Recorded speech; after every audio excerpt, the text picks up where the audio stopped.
नमस्कार। इस नए सेशन में आप सभी का स्वागत है। आशा करता हूँ जैव विविधता एवं वर्गीकरण भाग 1 को आपने देख लिया होगा, जिसमें हमने चर्चा किया था जैव विविधता क्या है। जैव विविधता को समझने के लिए 2 क्रियाकलापों के बारे में मैंने बताया है। आज हम लोग चर्चा करेंगे वर्गीकरण के पूर्व प्रयासों के बारे में और 5 जगत वर्गीकरण प्रणाली के बारे में। ठीक है, आइए शुरू करते हैं आज का सेशन जैव विविधता एवं वर्गीकरण। सबसे पहले देखते हैं वर्गीकरण के पूर्व प्रयास। सबसे पहले जो है अरस्तु नामक एक वैज्ञानिक है जिसे एरिस्टोटल कहते हैं। अरस्तु, जिसे हम लोग कई जगह अंग्रेजी में एरिस्टोटल लिखा हुआ है।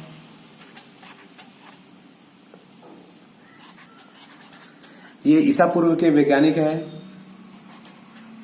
ईसा पूर्व, बिफोर क्राइस्ट। इनका जीवन काल 384 ईसा पूर्व से लेकर के 322 ईसा पूर्व तक था। ये जो है सबसे पहले वैज्ञानिक हैं जिन्होंने सर्वप्रथम जीवों को उनके आवास के आधार पर समूहीकृत किया, अलग अलग वर्गों में बांटने का प्रयास किया। इन्होंने जलीय प्राणियों को और स्थलीय प्राणियों को अलग अलग समूहों में बांटा।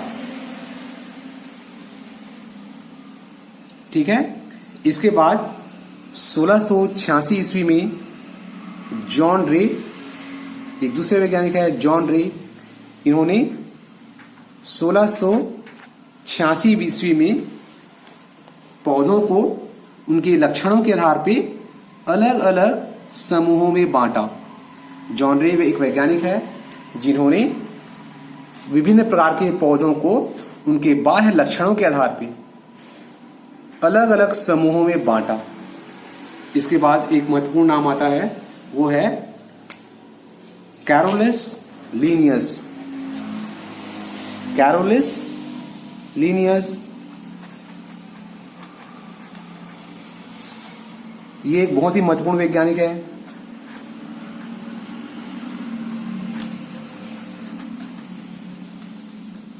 कैरोलस लीनियस जो है एक ही बहुत ही प्रसिद्ध वैज्ञानिक है। इन्होंने विभिन्न प्रकार के जंतुओं और पौधों के समूहों को एकत्रित किया, हजारों नमूने एकत्र किए और उन्होंने विभिन्न प्रकार के लक्षणों के आधार पर समस्त जीवों को 2 वर्गों में बांटा, जंतु जगत और पादप जगत। इन्होंने विभिन्न प्रकार के पादपों के नमूने इकट्ठे किए और इन्हें अलग अलग समूहों में बांटा। ठीक है, इन्होंने एक पुस्तक भी लिखा था जिसका नाम है सिस्टेमा नेचुरे।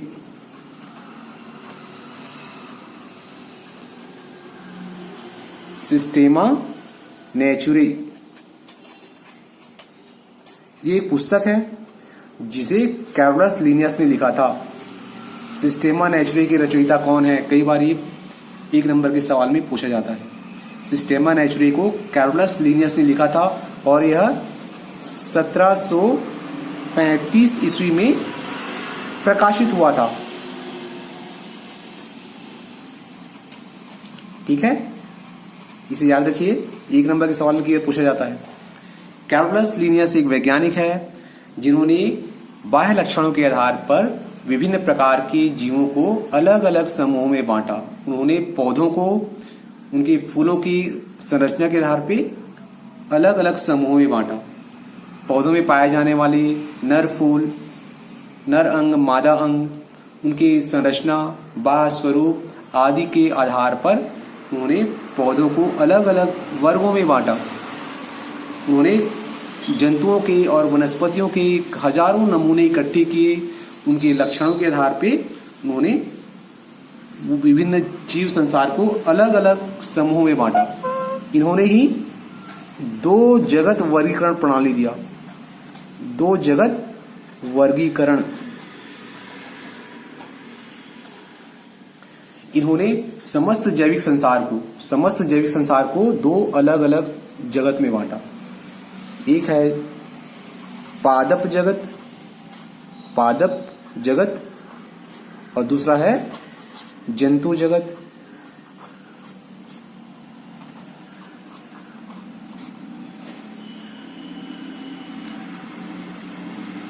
कैरोलस लिनियस ने समस्त जैविक संसारों को दो भागों में बांटा, प्लांट किंगडम और एनिमल किंगडम। दो जगत प्रणाली के ये बनाने का योगदान कैरोलस लिनियस को जाता है।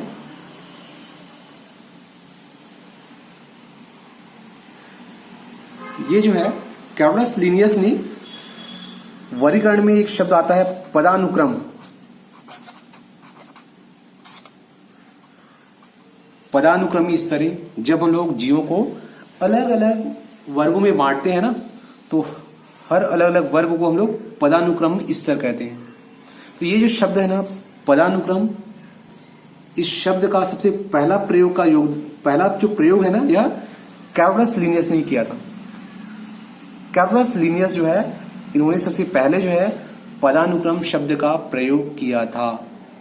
ठीक है, पदानुक्रम क्या है? ये वर्गीकरण के अलग अलग स्तर होता है। जब हम लोग जीवों को अलग अलग समूहों में, वर्गों में बांटते हैं, समूहीकृत करते हैं, तो उनको हम लोग अलग अलग स्तरों में, पदों में बांटते हैं। ठीक है, ये क्या है, एक अलग अलग गुणों और विकास के आधार पर हम लोग प्रत्येक जीवों को एक निश्चित श्रृंखला के अंतर्गत विभिन्न समूहों में व्यवस्थित करते हैं। जैसे कि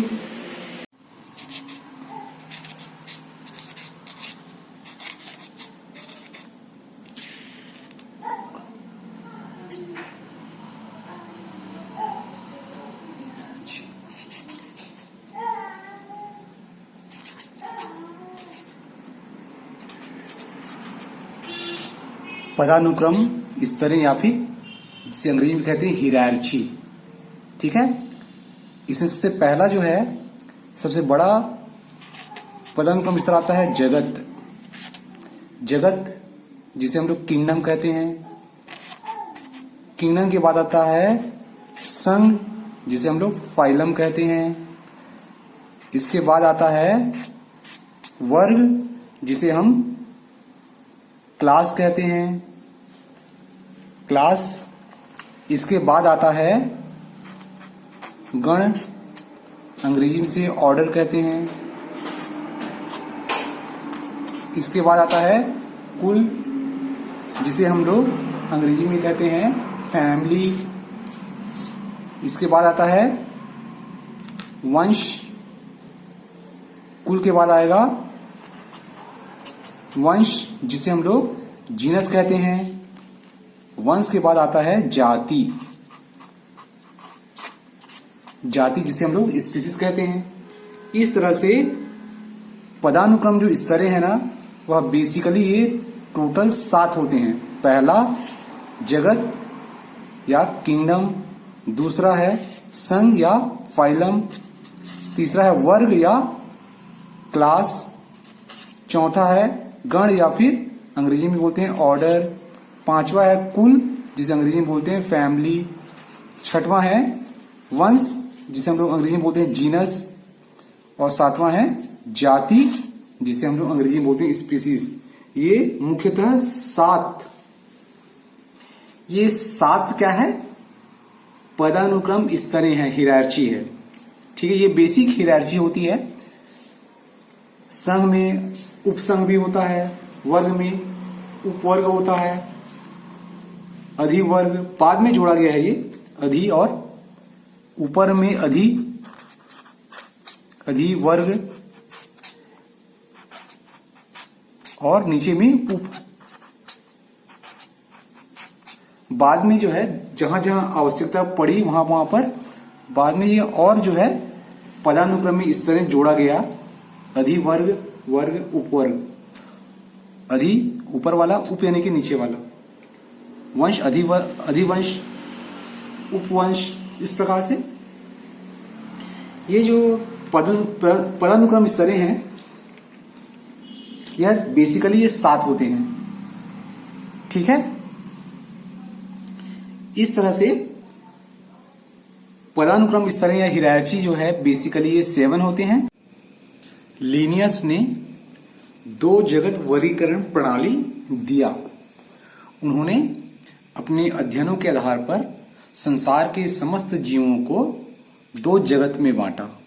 पहला है पादप जगत, प्लांट किंगडम, और दूसरा है जंतु जगत, एनिमल किंगडम। उन्होंने समस्त जीवों को दो ही जगत में बांट दिया। दो जगत में बांटा को, इसलिए हम इसे दो जगत वर्गीकरण प्रणाली कहते हैं। ठीक है।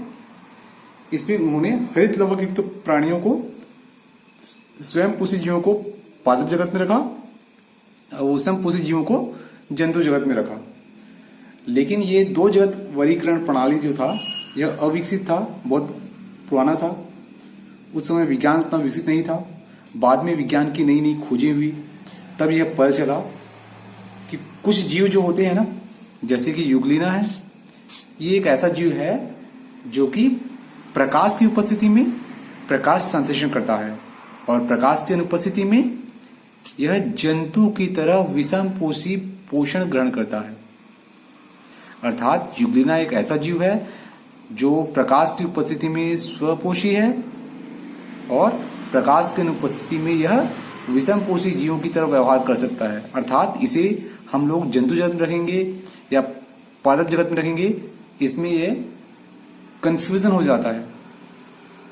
ऐसे और भी कई सारे जीव हैं, जैसे दो जगत प्रणाली में एक कोश की और बहुकोश की दोनों को सांस रखा गया था। ये भी कमी थी। एक कोश की और बहुकोश की जो जीव होते हैं उनको अलग अलग वर्गों में रखा जाना चाहिए, लेकिन दो जगत प्रणाली में ये अलग अलग नहीं रखा गया था। ऐसी दो जगत प्रणाली में बहुत सारी कमियां थी। इन कमियों को दूर करने के लिए बाद में R.H. विटकर नामक जो एक वैज्ञानिक है, नया वैज्ञानिक है, इन्होंने एक नया वर्गीकरण प्रणाली विकसित किया। R.H. विटकर, ये 1969 ईस्वी में इन्होंने एक नया वर्गीकरण प्रणाली इजाद किया। इसे हम लोग बोलते हैं 5 जगत वर्गीकरण। इन्होंने एक आधुनिक वर्गीकरण प्रस्तावित किया।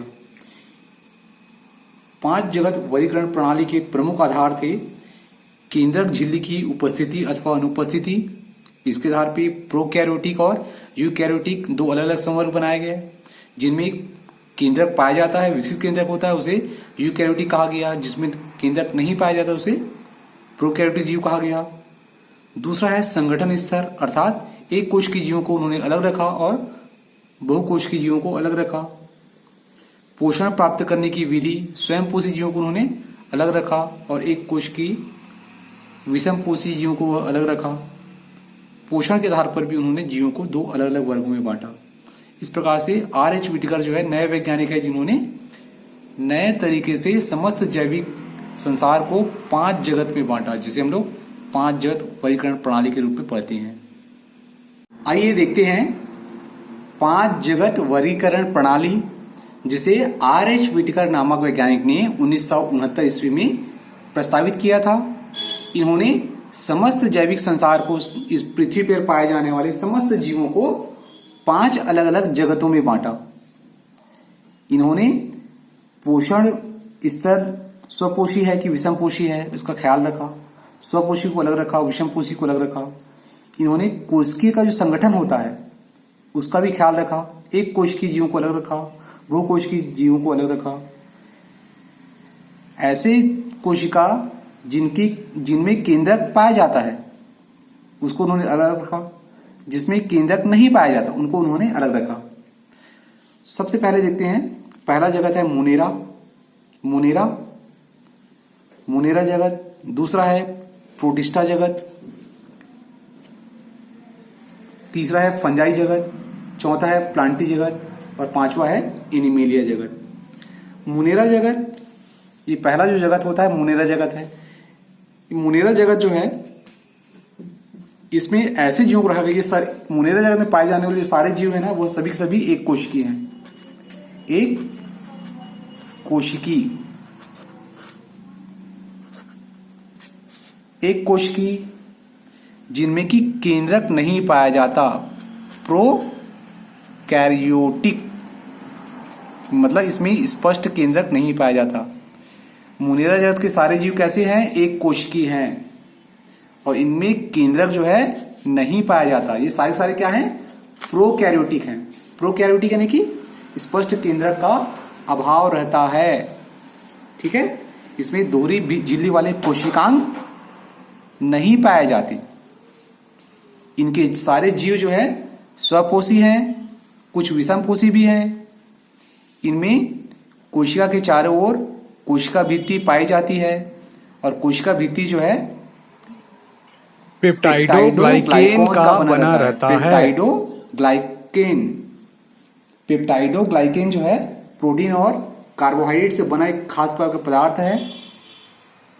कोशिका के चारों ओर एक झिल्ली पाई जाती है, कोशिका भित्ति कहते हैं, और ये कोशिका भित्ति जो है पेप्टाइडोग्लाइकेन का बना रहता है। इसका उदाहरण क्या है? जीवाणु। मुनेरा में सब जीवाणु इसी के अंतर्गत आते हैं। आपने सुना होगा E coli, bacillus anthracis, cyanobacteria, anabaena, ये सब क्या है? मुनेरा जगत के विभिन्न जीव हैं। दूसरा जगत है प्रोटिस्टा। प्रोटिस्टा जो जगत है यह सभी के सभी ये भी एक कोशिकीय होते हैं, एक कोशिकीय होते हैं। प्रोटिस्टा जगत के सारे जीव एक कोशिकीय हैं, लेकिन ये यूकैरियोटिक होते हैं। यूकैरियोटिक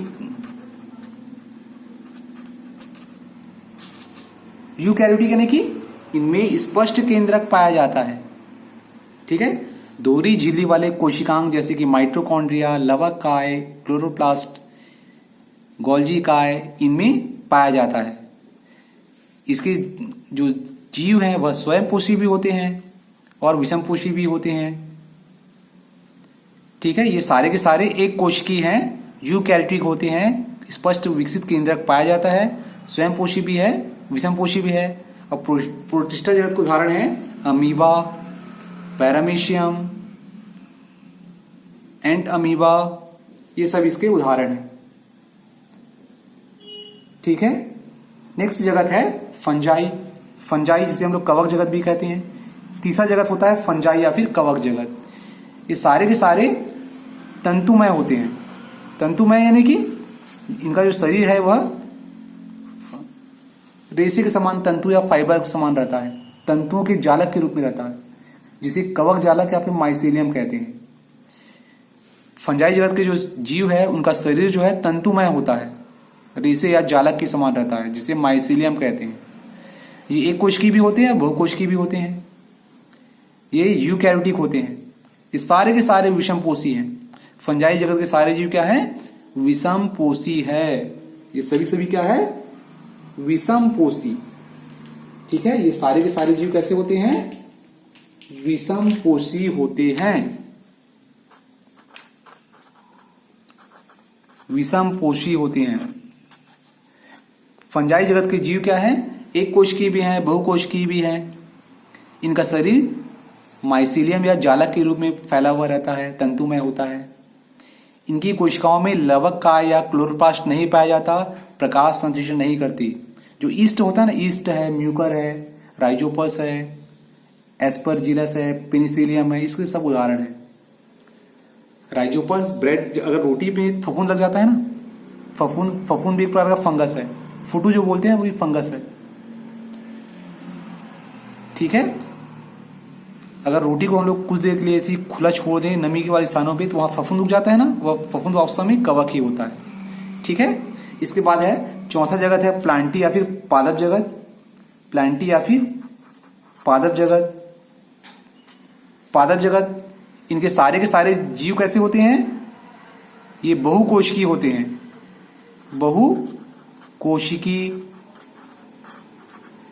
बहुकोशिकीय जीव हैं। इसमें हरित लवक पाया जाता है। हरित लवक पाया जाता है। स्वयंपोषी होते हैं। स्वयंपोषी अपना भोजन खुद बनाते हैं। सारे के सारे प्रकाश संश्लेषण करते हैं, अपने भोजन का निर्माण खुद करते हैं। स्वपोषी होते हैं। ठीक है, इनमें सेल वॉल पाया जाता है, कोशिका के चारों ओर एक कोशिका भित्ति पाई जाती है जो सेलुलोज की बनी हुई रहती है। शैवाल है, मॉस है, फर्न है, खजूर है, नीम है, धान है, ये सब क्या है, ये प्लांटी जगत के अंतर्गत आते हैं। ठीक है, आम है, पपीता है, ये सब जो है, नारियल, नीम, साइकस, ये सब क्या है, प्लांटी जगत के जीव होते हैं। और लास्ट चौथा जगत, पांचवा जगत क्या है, एनिमेलिया, जंतु जगत। जंतु जगत यानी कि ये जो है, इसके अंतर्गत सारे जंतु आएंगे।